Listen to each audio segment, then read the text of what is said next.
What's going on YouTube? My name is Brandon and today I'm going to show you how I built this over the toilet organizer.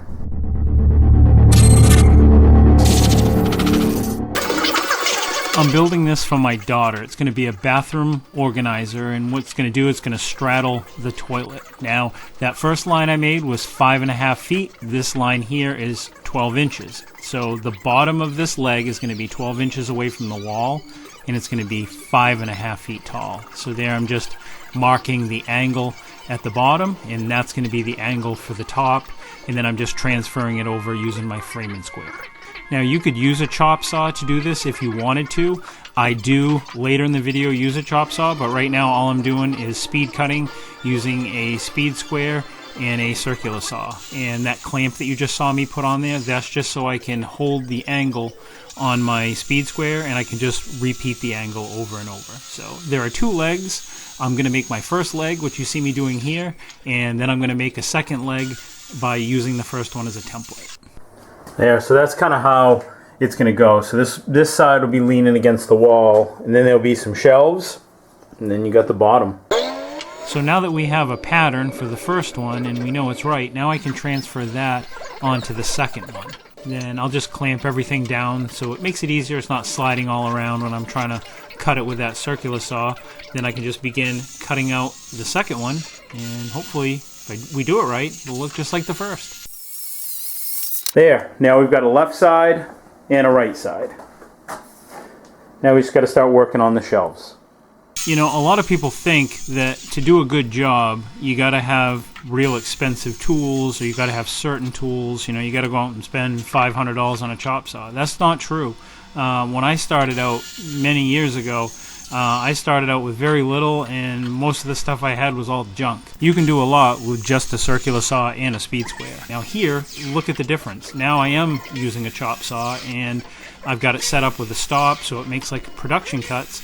Those are actually going to be the backs, but you don't need expensive tools or fancy tools to do a lot of the things that you see being built on YouTube. So to advocate safety, I should have a guard on here, and I should be using a push stick. But I also have 30 years of construction experience and experience using tools, so with that comes a certain level of confidence, I guess you could say. Not overconfidence, but confidence. You know, tools just don't jump out and bite you. What does happen, though, is that you become complacent and careless, and you don't pay attention, and that's how you get hurt. So now what I want to do is I want to just ease the edge of these shelves just a little bit. And the way I do that is I use a round over bit in a router zip. It gives a real accurate cut. You just have to make sure that it's got a bearing on the end of it. If you don't have the bearing, and it just rides along that, and then it will dig in and does a horrible job. For the regular viewers, you guys will know that recently I talked to you about some eye injuries, and that's real common in metalworking, also real common in woodworking too, but you know, you just got to be real careful. As with anything, you know, if you take shortcuts, you're going to get hurt. If you don't pay attention, you're going to get hurt. And you know, I can't count the number of times that I've been to the hospital having metal dug out of my eyes just because I was going to do something just for a quick second, and I didn't really think I needed my safety glasses. Other than the story I shared with you, last week, where I actually did have safety glasses and all of that, but metal filings end up getting in my hair, and it ended up washing down into my eyes when I showered. So that I guess could have been prevented with maybe a hat or something, but there you can see the nice rounded edges there. But some of the real big injuries that I had, like I said, are eye injuries, and probably the second injury that was really common that I find, not so much now that I'm a little bit older because I'm more careful, but grinding injuries. You wear gloves, especially if you don't grind with gloves on, and the grinder catches, and before you know it, you've just zipped it into the side of your finger. And if you've ever done that, you'll know exactly what I'm talking about. The grinder hits your finger, you know exactly what just happened, and you really don't dare to look. And then you look down at your finger, and it looks really good, and then all of a sudden the blood just starts coming. So yeah, hand injuries with a grinder, that's real common. I've shot myself a bunch of times with a nail gun, so you got to be real careful doing this now. So as you see me doing this, nails have a tendency, if they end up hitting a knot, that the nail will go in and then it will just make a complete 90 degree and come out the side into your hand. I can't count the number of times I've had that happen.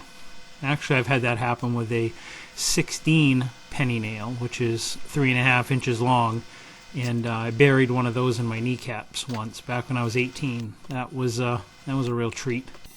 So for you guys that are watching that are in construction, or you hardcore home time DIYers, what are some of the injuries that you've got over the years? It took me probably half a dozen trips to the hospital to have metal dug out of my eyes before I really made it a routine to make sure I always have my safety glasses. I guess I'm a slow learner in that aspect, but.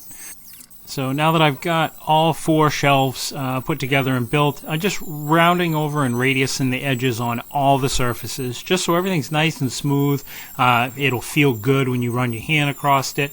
I built 4 shelves. I don't really know if I need 4. You'll see in the end when I put it together.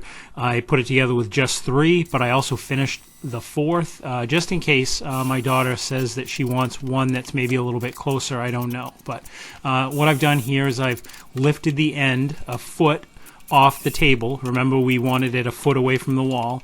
And you can see how I've clamped it down to the bench right there to hold it.